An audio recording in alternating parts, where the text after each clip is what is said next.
안녕하십니까. 경제와 정의를 다잡는 홍반장 KBS 기자 홍사원입니다.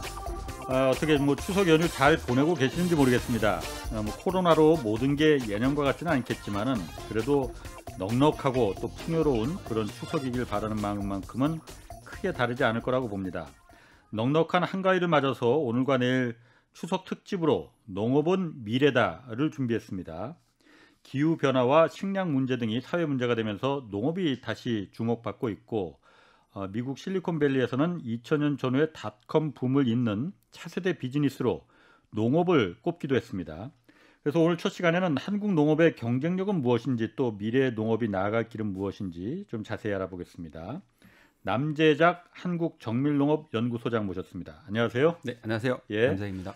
예, 한국정밀농업연구소? 사실 저 처음 들어보거든요. 네네. 어떤 기관입니까? 요즘 스마트 농업이라고 많이 들어보셨을 텐데요. 그 스마트 농업을 농촌에 적용하기 위한 정책을 개발하거나 아니면 기업들이 농촌에서 사업하기 위한 스마트 농업 전략을 연구하는 민간 연구기관입니다. 그러니까 스마트 농업, 그러니까 그 좀 더 좀 농업의 혁신 이런 걸 좀 적용하기 위한. 그렇습니다. 그렇군요. 그럼 먼저 좀 단도직입적으로 좀 들어볼게요. 오늘 저희가 농업은 미래다라는 주제로 저희가 오늘 내일 특집을 하는데 농업에 실질적인 경쟁력이 지금 있는 겁니까? 있다고 보십니까? 저는 아주 크다고 생각을 하고 있습니다. 예. 그걸 아마도 농업에 대해서 여러 가지 시각들이 있을 텐데요. 제 관점에서 농업은 굉장히 가능성이 굉장히 큰 사업이고 그것 때문에 아마 아시는 분들은 아시겠지만 농업 스타트업들이 굉장히 많이 등장했다 그럽니까? 그 투자도 굉장히 많이 일어나고 있고요. 그래서 제가 생각할 때는 점점 더 많은 분들이 농업의 미래에 대해서 긍정적으로 보고 있지 않나 생각하고 있습니다. 구체적으로 좀 우리 농업의 그 경쟁력이 뭐다 이렇게 좀 말할 수 있는 건 뭐가 좀 있을까요? 농업 자체를 먼저 들여다보면요. 우리나라가 온실 면적이 중국을 제외하고는 사실 세계 제일 큰 면적을 가지고 있거든요. 온실? 그러니까 비닐하우스 비닐하우스나 유리온실 같은 것들입니다. 그게 5만 5천 헥타르 정도가 되는데 이게 거의 중국 제외하는 거의 가장 높은 수준이고 또 기술 수준도 굉장히 높은 수준으로 와 있습니다. 사실 거기에서 생산되는 다들 아실 텐데 요즘 딸기가 굉장히 인기가 많지 않습니까? 우리나라 딸기들이 동남아시아 이런 데 굉장히 인기가 좋거든요. 또 우리나라 토마토, 방울토마토 같은 것들도 일본에 아닌 동남아시아 수출이 되고 있고요. 그래서 이런 부분에서 굉장히 좀 농업 생산 쪽에서는 시설 원해 분야에서 굉장히 강점을 가지고 있다고 생각하고 있고요. 또 기후가 좀 나빠지면은 사실 시설에서 생산되는 것들이 점점 더 경쟁력을 가지고 있거든요. 그래서 우리나라는 이미 그런 기본적으로 좋은 환경을 가지고 있다 이렇게 생각되고 있고요. 네, 그렇습니다. 그리고 딸기만 해도 예전에는 거의 수출을 못하던 작물이었지만 지금은 거의 600억 정도가 수출되는 굉장히 큰 작물이고요.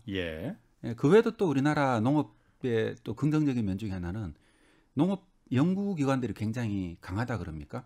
농업 R&D 능력이 연구개발 능력이 굉장히 크고 그래서 연간 매년 한 1조 원 정도가 연구개발에 투자가 되고 있거든요. 이 정도 투자되는 농업 분야에 투자되면은 이것도 거의 세계에서 몇 번째를 다툴 정도로 굉장히 큰 규모죠. 그러니까 기술적으로 굉장히 많이 축적돼 있다는 생각이 들고요. 그래서 이걸 어떻게 잘 활용해 가지고 이제 수출이라든가 아니면 농업 분야의 혁신을 일으키느냐 이게 굉장히 중요한 관건이라 생각되고 있고 여기에 젊은 스타트업 계신 분들이 ICT 분야라든가 다른 분야에 있던 분들이 많이 뛰어들었고 굉장히 좀 성과를 내고 있는 것 같습니다.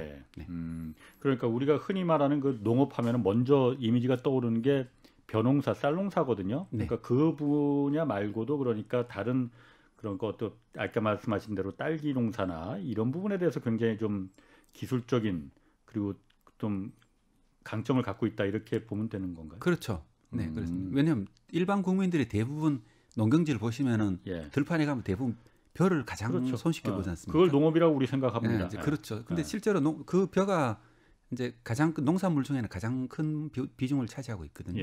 그렇지만은 벼는 사실 그렇게 비싼 작물은 아니다 보니까 또 면적마다 생산되는 양이 일정하고 곡물 가격은 항상 일정 수준을 유지하고 있지 않습니까? 거기서는 사실 새로운 추가적인 수익을 만들어내기가 쉽지는 않고요. 약간 어떻게 비용을 줄일 거냐는 관점이 남아 있고 새롭게 부가가치를 만들 수 있는 새로운 영역들이 많이 있는데 그게 시설 원해 분야가 있었고 축산 같으면 이제 한우 분야 어떻게 품질 좋은 고기를 만들어낼 거냐 이런 것들도 있고 그 외에 농업 전후방 산업이라고 우리가 얘기를 하는데 그 후방 산업에 있는 영역들, 종자라든가 아니면 농기 같은 영역들이 있지 않습니까? 이것들이 사실은 이 농업에 연관되는 산업인데요. 그러니까 이런 산업이 농업의 경쟁력을 가지는 데 굉장히 중요하거든요. 그렇죠.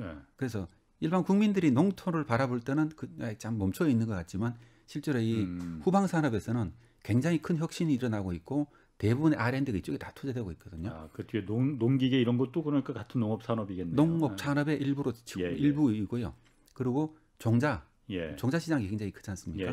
그것도 굉장히 큰 산업이고 그래서 그것들은 또 바이오 산업하고 또 연결이 되게 되거든요. 그렇죠. 그러니까 요즘 바이오 산업이 또 굉장히 인기지 않습니까? 그러다 보면 그것 때문에 농업 바이오 기업에 대해서도 투자가 굉장히 많이 이루어지고 있고요. 그렇군요. 네. 그럼 우리가 흔히 보면은 아까 제가 왜 우리 한국 농업의 경쟁력이 있느냐 이걸 물어본 이유는 우리 흔히 뉴스에도 많이 나오지 않습니까? 그러니까 한국의 농업은 다 가족끼리 하는 그리고 또 요즘 농촌의 젊은이들도 별로 그렇게 많잖아요. 요즘은 많이 내려간다고는 하지만은 그래도 어쨌든 그래도 절대적으로 가족끼리 하는 가족농인데 외국에 다 우리가 흔히 미국만 보더라도 헬리콥터로 농약 뿌리고 그야말로 대규모 그 기업농들이 많이 하고 있지 않느냐. 그런 거하고 우리가 어떻게 경쟁이 되겠느냐. 이런 어쨌든 그 의식이 박혀 있거든요. 저만 해도. 그리고 우리나라는 그런 기업들이 이렇게 들어가서 그 농업에 들어갈 수 있는 그런 여건이 좀 안 돼서 안 들어가는 겁니까? 아니면 뭐 안 들어가는 이유가 뭐가 있는 건가요? 그러니까 기업은 농업 생산에 직접 참여하기는 어렵거든요. 기업이라는 건 우리가 기업이 정의를 내릴 때 그 직원을 고용을 하지 않습니까? 직원을 1년 내내 월급을 줘야 돼요. 12달을. 근데 농업이라는 거는 농사 작기가 보통 길면 석 달, 넉 달이잖아요. 길어도 6개월이 안 하죠. 이렇게 짧기 때문에 만약에 기업이 쌀농사를 지을 경우에 벼농사를 지을 경우에는 이게 기업이 하기는 어렵잖아요. 그런 게. 기본적으로 농업의 특징 때문에 기업이 이렇게 잘 못하고요. 기업이 들어갔다고 우리가 기업이라고 축산 같은 경우는 그러면은 약간 기업 형태를 가지고 있거든요. 왜냐하면 이거는 1년 내내 이렇게 사육을 해야 되니까요. 축사는 그렇네요. 네네. 그래서 만약에 이제 우리가 예를 들면 돼지 농장 같은 경우 미국에서도 굉장히 큰 기업 회사들이 많이 있는데 예를 들면 작물을 재배하는 이런 곳에서는 기업이 거의 많지 않다고 보시면 되죠. 원예하는 특별한 경우를 제외하고. 그래서 전 세계적으로 96%가 가족농이라고 그러고 있고요. 미국도 그 대부분이 가족농이라고 보시면 되고. 그래서 가족농이냐 기업농이냐의 문제는 그건 아닌 것 같고 단지 이제 가족농이라도 우리처럼 이렇게 농가 규모가 작잖아요. 이런 가족농이 있고 미국 같으면은 이제 몇백 헥타르씩 경영을 하는 어디 가족이 농사를 짓지만 형태는 기업형을 가지고 있는 거죠. 그래서 그런 산업적 특징 때문에 다르다고 보시면 되겠습니다. 그렇군요. 그리고 요즘 보면은 그 기후 변화가 뭐 화두입니다. 하여튼 모든 산업에서 그 기후 변화 때문에 이제 농업이 다시 주목받고 있다고 하는데 이 농업이 미래다라는 얘기도 결국은 기후 변화 시대가 촉발했다 이렇게도 말을 해요. 이게 그 농업이 이렇게 기후 변화 때문에 어떤 연관관계가 좀 주목받는 이유가 어떤 연관관계가 좀 있는 걸까요?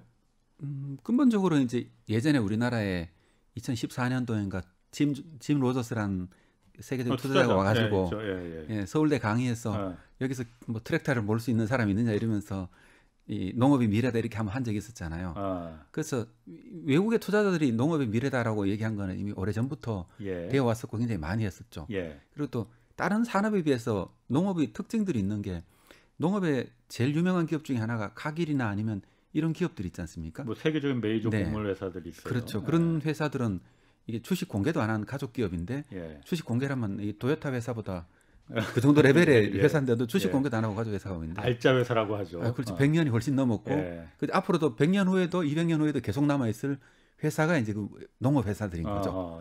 꾸준한 수익을 만들어내고 있고 안 먹고 살 수는 없으니까. 그렇습니다. 그리고 그것이 그 농업 회사 이것 때문에 안정적인 수익을 가져오는 게 있고 그 배경에는 사실은 인구가 증가하거든요. 인구가 지금 한 78억쯤 되잖아요. 그래야 되는데 2050년, 30년 후가 되면은 96억 명쯤 된다. 그러면 또 기후가 점점 더 불안정해지니까 식량 가격이 이렇게 변동이 많아지지 않습니까? 변동이 많아지면 사실 기업들이 돈 벌 수 있는 확률이 더 많아지잖아요. 왜냐하면 이게 이 농업이라는 건 약간 그런 특징들이 있거든요. 변동이 있을 때 기업은 돈 벌기 좋은 특징이 있고 그리고 또 사람들이 부유해지지 않습니까? 개도국들이 점점 더 인도라든가 아니면 이런 인도네시아, 말레이시아 이런 나라들이 점점 부유해지면 특징들이 고기를 많이 먹거든요. 부유해지면 그렇죠. 그렇죠. 그래서 가난한 나라에서는 돈이 생기면은 쌀을 산다고 그러죠. 배불러 먹기 위해서. 약간 좀 살만해지면은 그다음 고기를 사 먹고. 그다음 아주 우리나라 같으면 이제 돈 좀 생기면은 지원금 받으면 되게 외식을 나가잖아요. 이렇게 이제 사람 소득에 따라 가지고 먹는 게 달라지거든요. 그 뭐 고기만 먹는 게 아니고 그러면은 과일도 소비가 늘어나게 되고 자연스럽게 이래 가게 되거든요. 근데 이런 작물들은 다들 비싼 작물들이거든요. 그러다 보니까 이게 가격도 비싸고 하기 때문에 이 전 세계가 약간 부유해지는 경향들이 있어가지고 식량 가격 자체도 수요가 꾸준하고 그다음에 또 돈 버는 나라들이 많아지니까 또 먹는 게 달라지니까 또 성장을 하고 그래서 굉장히 많은 변화가 있을 거라 생각을 하고 있고 그렇습니다. 요즘 농업에 그러는데 또 우리가 흔히 뭐 아까 말씀하신 대로 그 하우스 재배나 뭐 그 대체 작물 재배 같은 경우에는 여러 가지 그 첨단 기술도 많이 요즘은 뭐 아직은 그렇게 많은 숫자는 아니지만은 청년들이 많이 귀농하면서 첨단 기술을 작목에 적용하는 사례가 있다고 해요. 좀 예를 들면 어떤 게 있습니까? 사실 가장 크게는 예를 들면 원에 일단은 스마트팜이 제일 먼저 우리한테 알려져 있지 않습니까? 스마트팜 모르시는 분들이 많아요. 그러니까. 근데 이게 뭐 특별한 유리온실처럼 온실에서 제한 환경 내에서 그 환경을 제어하는 걸 자동으로 제어합니다. 그 자동으로 제어하는 정도가 아니고 이제 우리가 예전에는 이제 스위치를 올리고는 사람이 스위치를 올리고 뭐 온도를 낮추고 이런 걸 사람이 이렇게 농장주가 이렇게 다 조정을 했었잖아요. 그런데 이게 그 농장주의 경험에 상당히 의존하는 거였죠.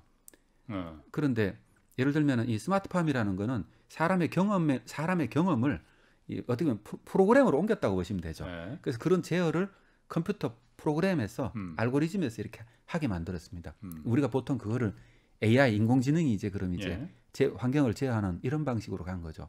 그래서 그런 방식으로 발전해 나가고 있는 것들이 우리가 온실에서 하고 있는데 축산에도 적용되고 있고요. 잠깐 그러니까 그 스마트팜이라는 게 예전에는 모든 제어를 사람이 농민이 그러니까 감각의 경험에 의해서 했었는데 자동으로 한다는 게 뭐 예를 들면 어떤 걸 말하는 건가요? 감이 잘 안 오는데. 예를 들면은 이거 기술적인 내용이 됐어요. 쉽게 생각하면 그렇습니다. 딸기를 예를 들면 달게 만드는 게 좋지 않습니까? 달고 크게 만들어야 되죠. 그리고 또 병해충에 그러려면은 우리가 호흡이 광합성이 잘 일어나는 조건을 만들어줘야 됩니다. 햇볕이 셀 때는 어떻게 하고 햇볕이 약할 때는 어떻게 하고 그럼 양분을 어떻게 조절해주고 이거를 다 그럼 이 환기를 어떻게 해주고 이거를 조정하면서 우리가 생각하는 최적의 딸기가 자라는 환경을 만들어주는 거죠. 이거를 농민들은 오래된 경험이 있는 농민들은 이걸 보면 오늘은 구름이 꼈으니까 양분을 적당히 조절해주고 온도는 추우니까 또 이런 거 있잖아요. 추울 때 온도를 기름을 어느 정도 떼서 난방을 하는 게 내인데 가장 경제성이 유리할 거냐 이런 것들도 있고 이런 거 판단을 이게 한번 잘못하면은 1년 농사를 망치게 되잖아요. 그렇죠. 그러니까 그걸 스마트팜이라고 하는군요. 그거를 이제 컴퓨터 프로그램에 자동으로 이거를 최적 환경을 만들어줍니다. 이제 무슨 말인지 좀 대충 좀 감이 옵니다. 그래서 그런 걸 어떻게 접목하는지 또 그런 게 어디가 좋으냐 그러면은 사실 우리나라 개별 농산물을 가지고 시장에 내다 팔 때는 별 문제가 없었잖아요. 그렇죠. 왜냐하면 이게 품질이 조금 들쭉날쭉해도 소비자들이 눈으로 보고 사가면서 이렇게 하면 되니까. 근데 이게 만약에 비행기 한 대로 돼서 외국에 보낼 것 같으면은 전체 보내는 제품이 균일한 제품이라 해야 되지 않습니까? 해외에 나갈 때는. 사실 근데 우리나라 농가가 작다 보니까 여러 농가들을 모아놓으면은 같이 모아서 보내게 되잖아요. 들쑥날쑥해지면 이게 상품성이 없어지는 거죠. 근데 이 스마트팜 기술이 적용되면은 비교적 균일한 제품을 만들 수가 있거든요. 그러면 높은 가격에 이제 수입 시장을 새롭게 만들 수가 있는 거죠. 그렇게 나갈 수가 있고, 그 다음에 이제 또 이 축산 쪽에서도 많이 적용되고 있는데 요즘 한참 그럼 예를 들면은 뭐 젖소가 예를 들면은 이 우유를 낳으려면 하나 새끼를 낳아야 우유가 나오잖아요. 그러면 젖소는 예를 들어서 새끼를 낳고 새끼를 낳는 사이의 기간을 얼마나 줄이느냐가 사실 굉장히 중요하죠. 그럼 얘가 이 젖소는 그럼 언제쯤 우리가 뭐라고 하냐 발정이 나가 인공수정할 수 있는 상태가 되는가를 판단을 해야 되거든요. 근데 이거를 보면 보통은 사람들이 보면 24시간 매도록 지켜보면서 이렇게 판단하기 굉장히 어렵잖아요. 근데 그런 경우에는 우리가 이제 위내 센서라는 걸 소 위에 넣어가지고 이게 보면 우리가 이때쯤 되면 이 징후가 나와야 된다는 시기가 있지 않습니까? 그때 체온이 약간 올라가거나 활동성이 약간 좋아지는 속에 자이로 센서가 들어있고 체온 센서가 들어있어가지고 이런 정보들이 컴퓨터로 전송이 되면은 농장주가 이 소는 빨리 지금 인공성을 해야 될 타이밍이다 아는 거죠.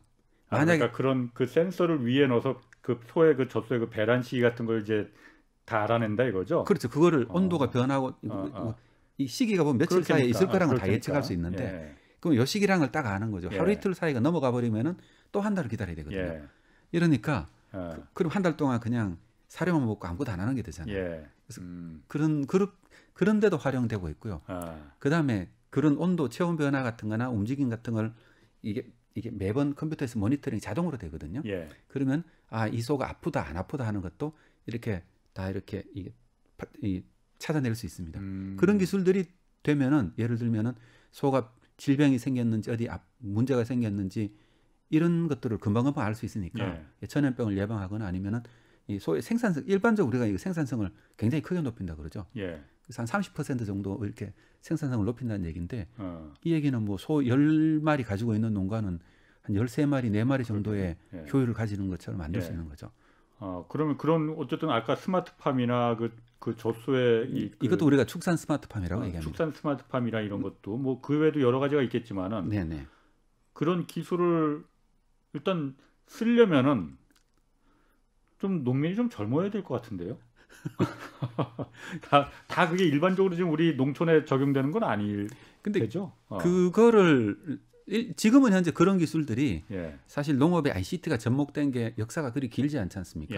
제가 연구는 오래전부터 해왔습니다만 제가 2015년도에 아마 농업 창업 업무를 한번 한 적이 있었는데 그때만 하더라도 이 다른 업계에서 다 ICT 업계에서 사실 농업에 전혀 관심이 없었거든요. 투자에도 관심이 없었고. 근데 요즘은 완전히 분위기가 달라져가지고 이 굉장히 많은 이 젊은 창업가들이 이쪽으로 나오고 있습니다. 그래서 그런 서비스를 만들고 있습니다. 그래서 농민들이 그런 환경에 맞도록 농민이 아니더라도 그러니까 농민이 아니고 이건 서비스로서 ICT 기업이 그러니까 기업들이 기업이 이런 서비스를 제공을 하는 거죠. 그럼 농민은 거기에 대해서 한 달에 얼마 정도의 비용을 내면은 그 서비스를 활용할 수 있는 겁니다. 그래서 뭐 이런 거는 직접적인 투자가 크게 필요 없이 바로 생산성을 높일 수 있게 되고 있고요.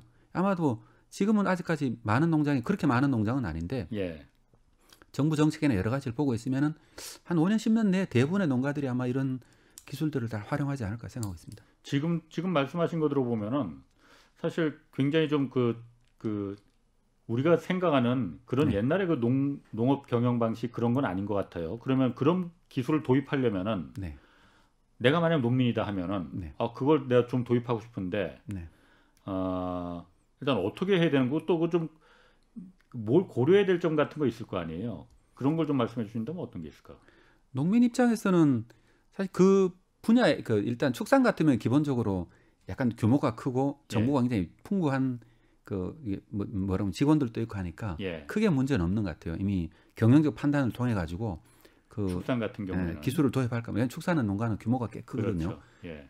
크고 그다음에 이제 원예 농가 같은 경우가 이제 약간은 좀 그런 것 같아요. 왜냐하면 작은 농가들이 원예 하우스 농가들이 많기 때문에 그런 농가 같은 경우는 정부에서 기본적으로 뭐 대번에 이렇게 한 번에 우리가 이 첨단 시설을 다 갖추는 건 굉장히 비용 효율적으로 맞지 않거든요. 왜냐하면 이게 투자 대비 효율성이라는 게 나오기 때문에 그래서 작은 농가들인데는 기본적으로 아주 간단하게 이 원격 제어 같은 것들 이걸 좀 편리하게 만드는 정도의 시설을 보급하고 있고요. 뭐 우리가 1단계라고 얘기를 하는데 그다음에 약간 좀 규모가 있는 농가인들은 그보다 약간 좀 자동화가 많이 된 시설, 비용이 투자되는 걸 하고 있고요. 이런 것들은 지금 현재 정부에서 여러 가지 보조 사업을 통해 가지고 농가들인데 많이 홍보하고 있고 그러고 있습니다.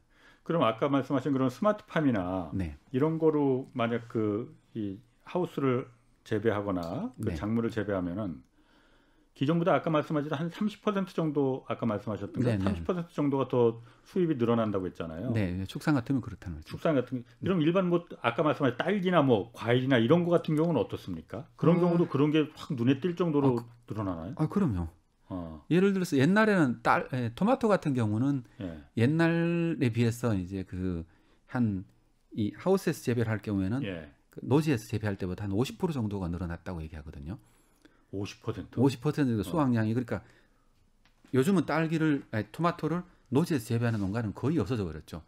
왜냐하면 이게 같은 노동력을 투입해도 수확량이 거의 50% 차이 난다는 엄청난 얘기지 않습니까?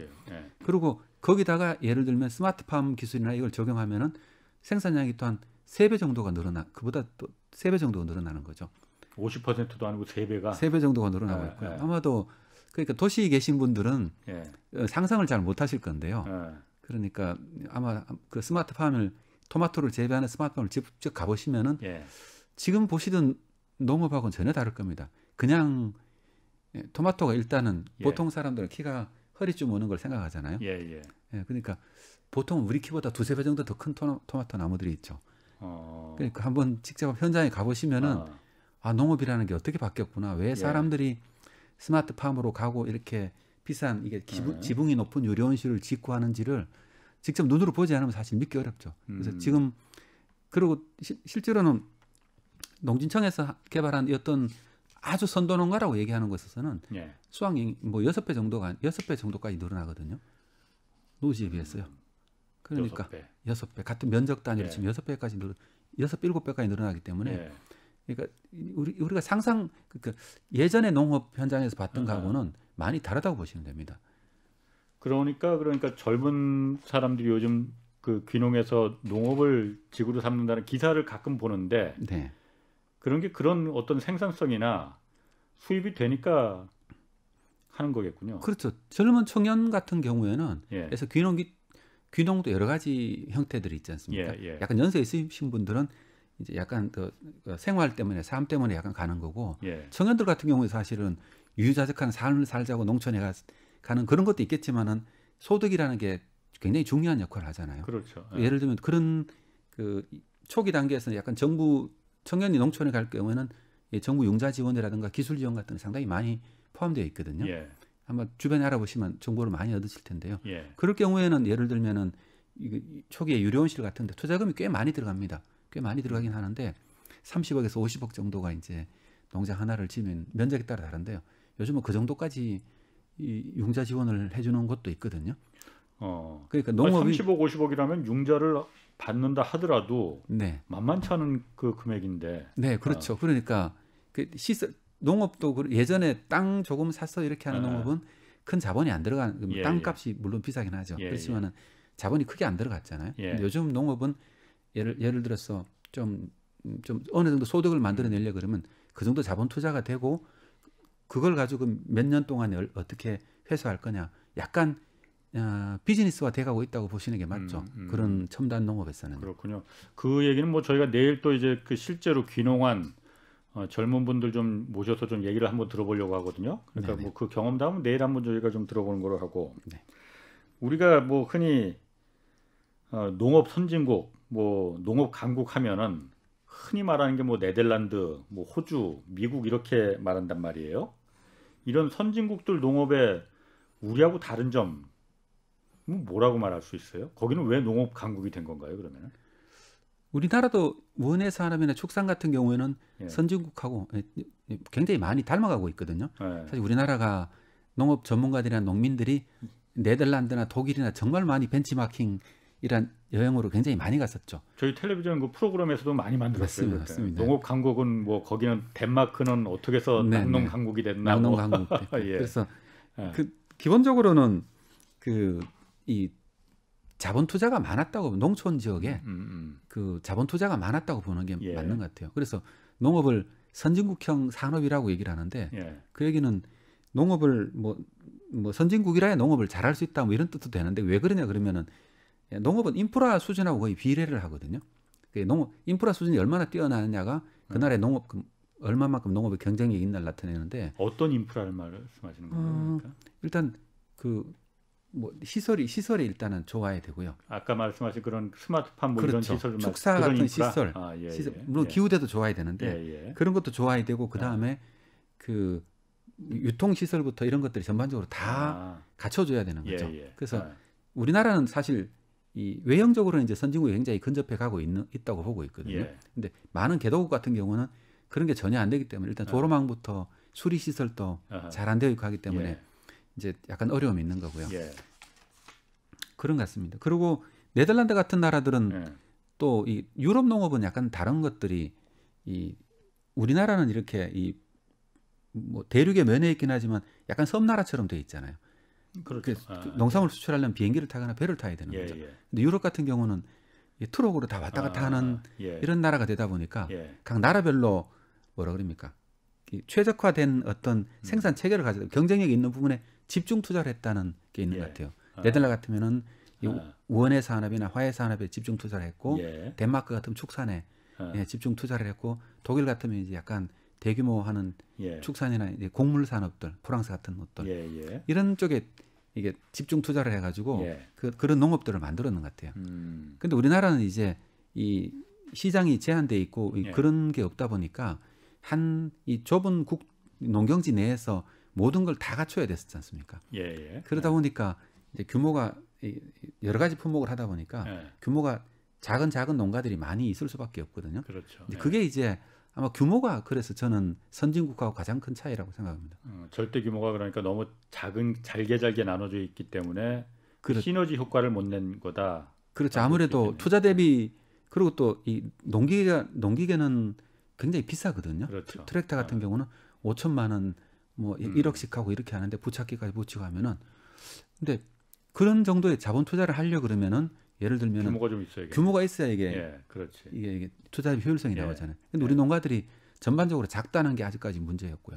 그러다 보니까 요즘은 그 새로 진입하는 농가들은 청년들 같은 경우에는 그렇게 농사를 지어간 사실은 기존에 농사 짓던 분들은 괜찮은데 새롭게 들어가시는 분이 그렇게 하기는 상당히 어렵거든요. 기대 수익 자체가 다르기 때문에 그렇습니다. 그러게요. 네, 그 문제 때문에 차이가 나고 있고. 그래서 유럽은 근데 우리보다는 좀 더 앞서가지고 이게 농장이 많이 규모가 됐다 그럽니까?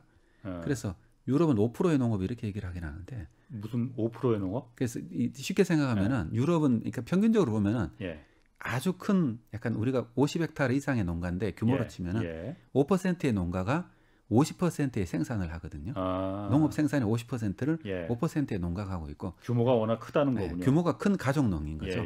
그리고 50%의 농가들이 예를 들면 5%의 생산을 합니다.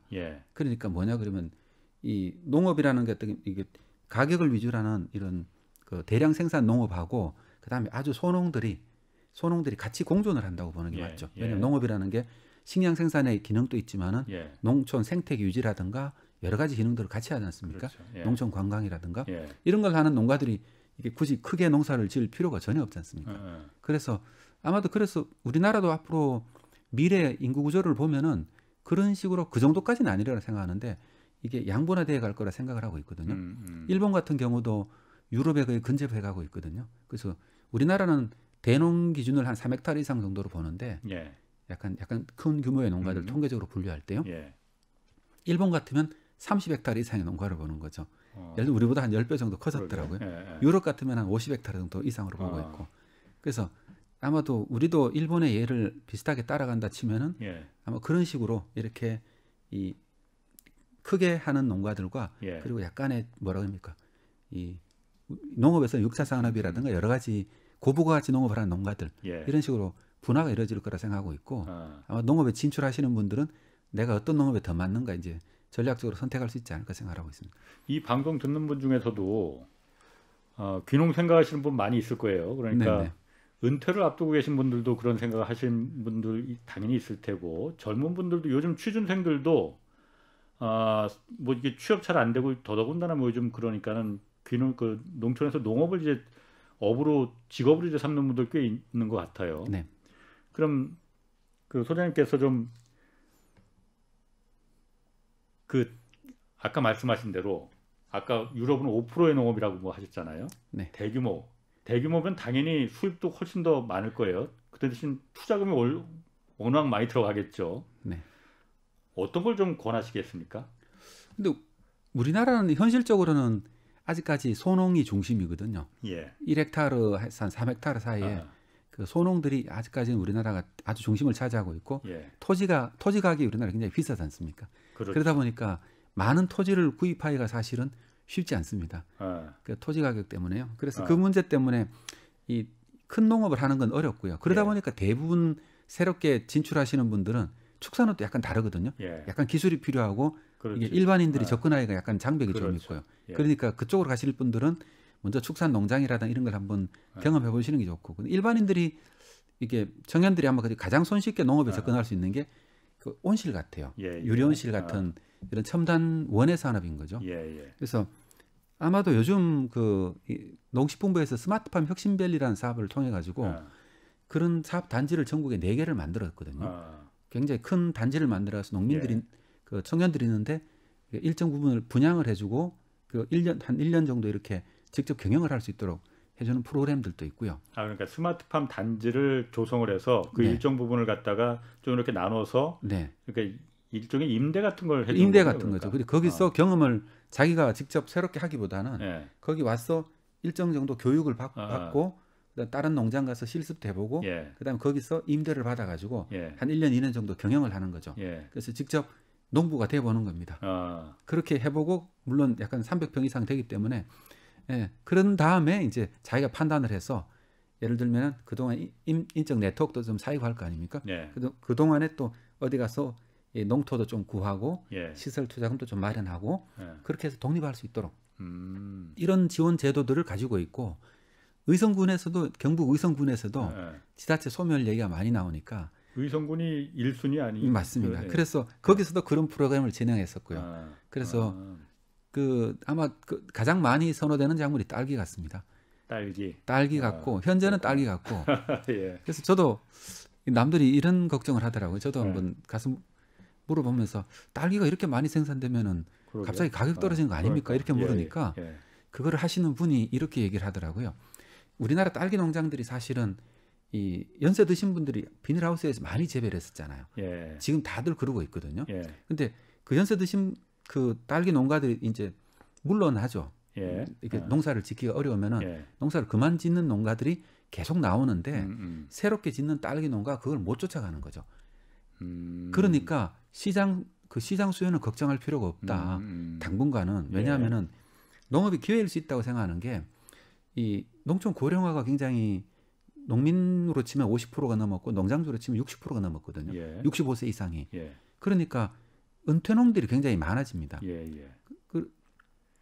그런데 하우스 같은 경우는 사실 이거를 바로 이거 뭐라 그러죠? 승계가 잘 되게 어려운 구조거든요. 이게 내가 넓히고 싶다 해서 바로 넓힐 수 있는 게 아니잖아요.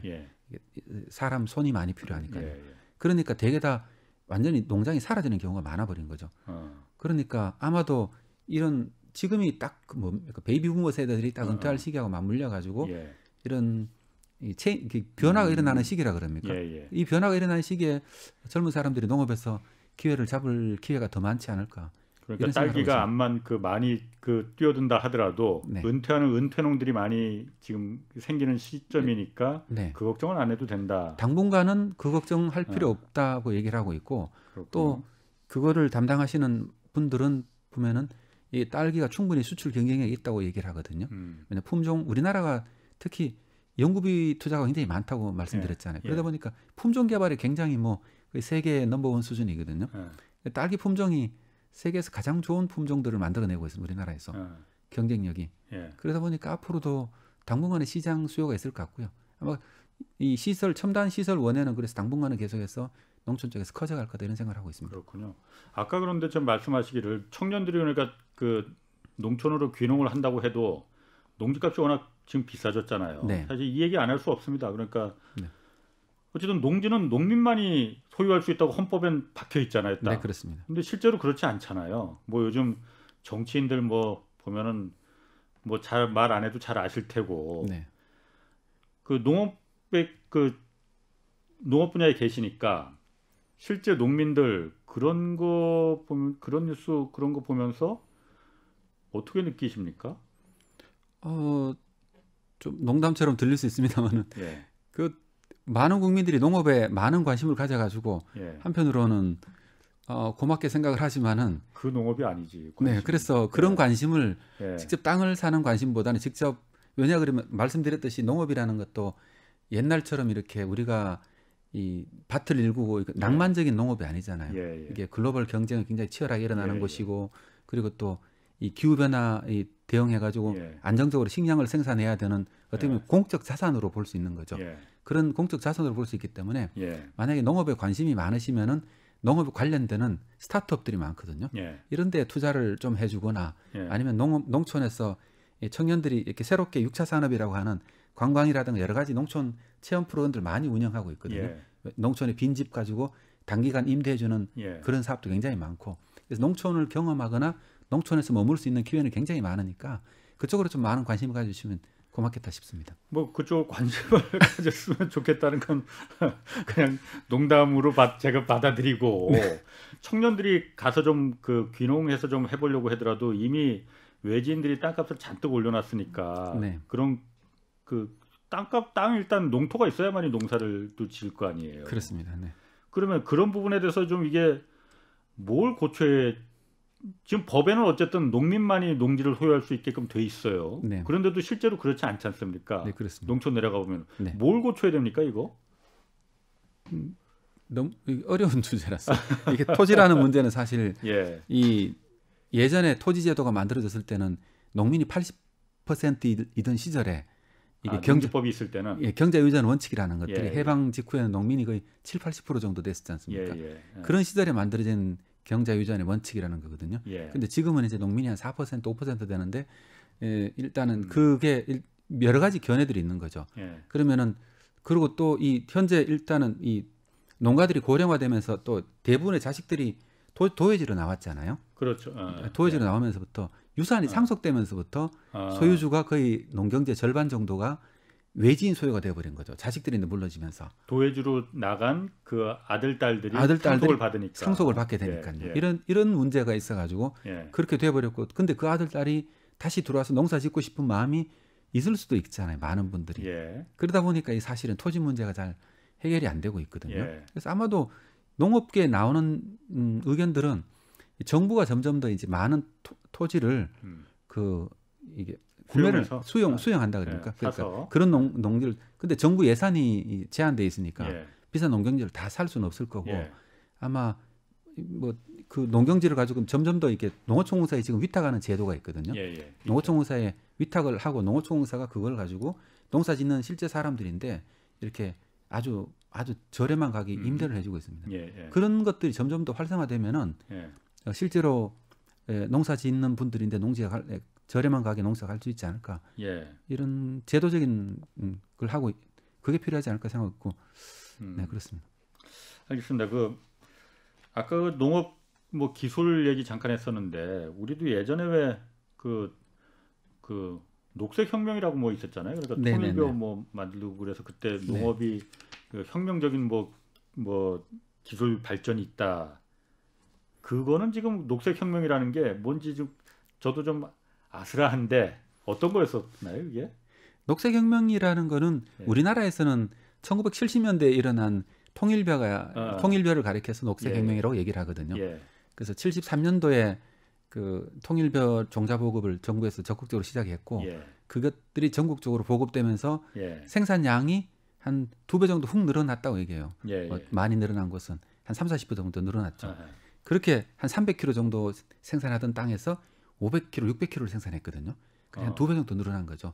전체로 보면은. 근데 그거를 우리가 녹색혁명이라고 얘기를 하고 있는데 근데 그건 단순히 종자 계량의 힘이죠.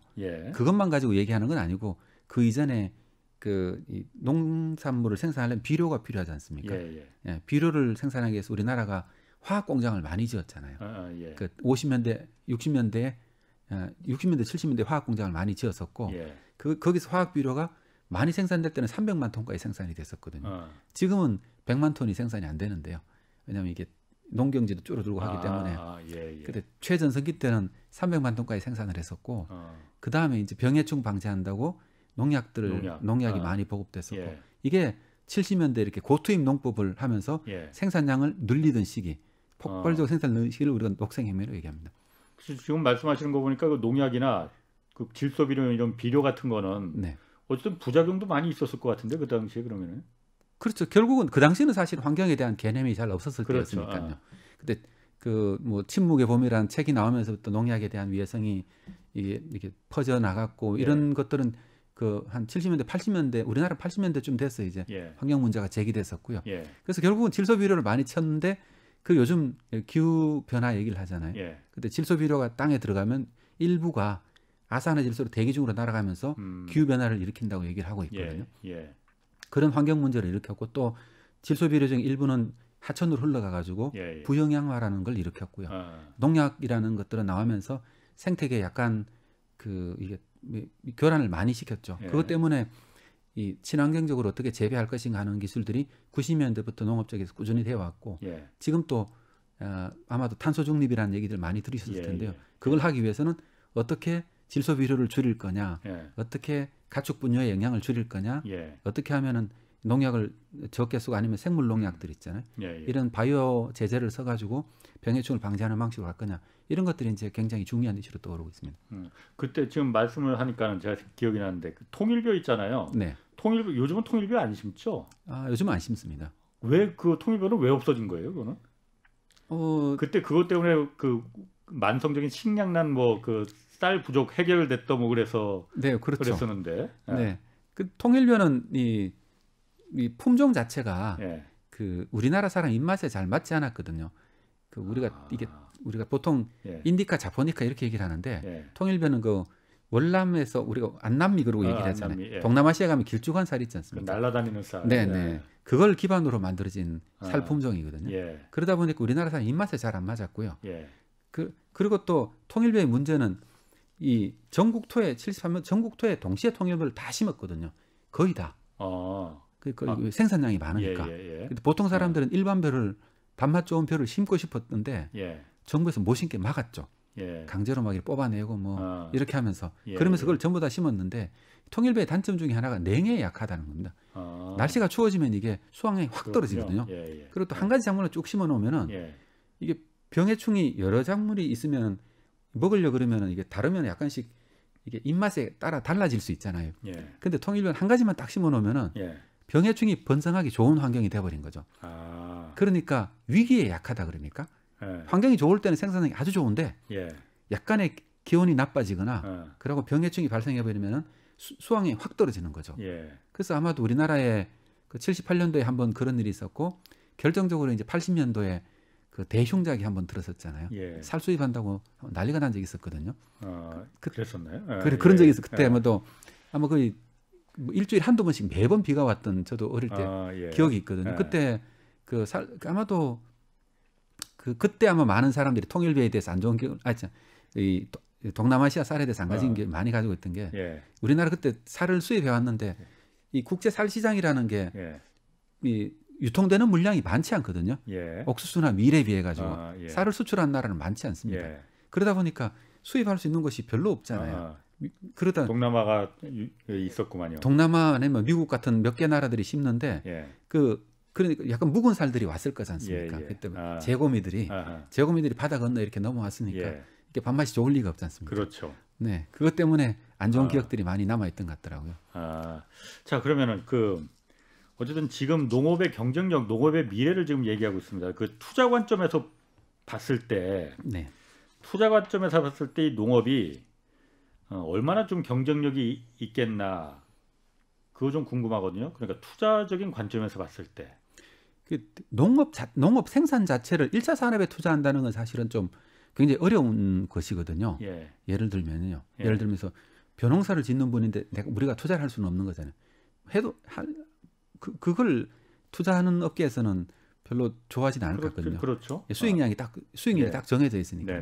그래서 농업 자체를 투자 대상으로 보는 거는 좀 맞지 않는 것 같고요. 물론 축산 같은 경우는 다르죠. 그렇지만은 농업을 둘러싸고 있는 전후방 산업이라고 우리가 얘기를 하거든요. 농산물을 수확하고 나면 그때부터 보관, 저장, 가공하고 새로운 바이오 소재로 만들거나 새로운 부가가치를 만드는 거, 이걸 이제 우리가 그 전방 산업이라고 얘기하는 거 있잖아요. 이런 쪽은 이미 많은 투자가 이루어지고 있잖아요. 유통 혁신도 일어나고 있고 새로운 바이오 소재를 만드는 산업도 굉장히 커지고 있고 그리고 이 후방 산업을 얘기하는 이 농기계 산업들 그 로봇을 만들거나 아니면은 우리가 스마트 농업을 하려 그러면 ICT 장비들이 설치가 되고 이걸 관리를 하고 그다음에 농촌에도 자율주행 농기계들이 돌아다녀야 되고 이런 것들이 농촌에 전부 다 혁신이 다 일어나야 가능한 거거든요. 이런 쪽은 이제 막 시작인 거죠. 그렇겠네요. 이제 막 시작이니까 그래서 아마 농업 쪽에 투자가 아마 굉장히 많이 몰리고 있는데 대부분 이쪽에 다 몰리고 있는 거죠. 그렇겠네요. 그래서 농업 우리가 그래 앞으로도 농토를 보면은 크게 달라지는 것처럼 안 보이겠지만은 앞뒤로는 엄청난 변화가 있을 거고 이게 앞으로 한 10년, 20년 내에 이걸 다 일어나게 될 거거든요.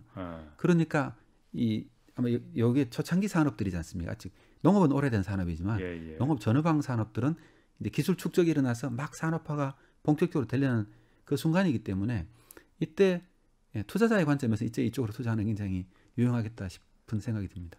그러니까 직접적인 어떤 그 작물 재배 뭐 이런 거 말고 그 후방 그러니까 아까 말씀하신 대로 뭐 농기계도 이제 그거에 들어가겠고 자율 그 로봇이 재배하고 그런 것도 있을 거예요. 그런 부분 이제 막 시작이라 이거죠. 그렇죠. 그런 것들이 이제 농업 지형을 굉장히 크게 바꿀 거라 생각하고 있고요. 또 이런 것들은 우리나라 농경지가 굉장히 작지 않습니까?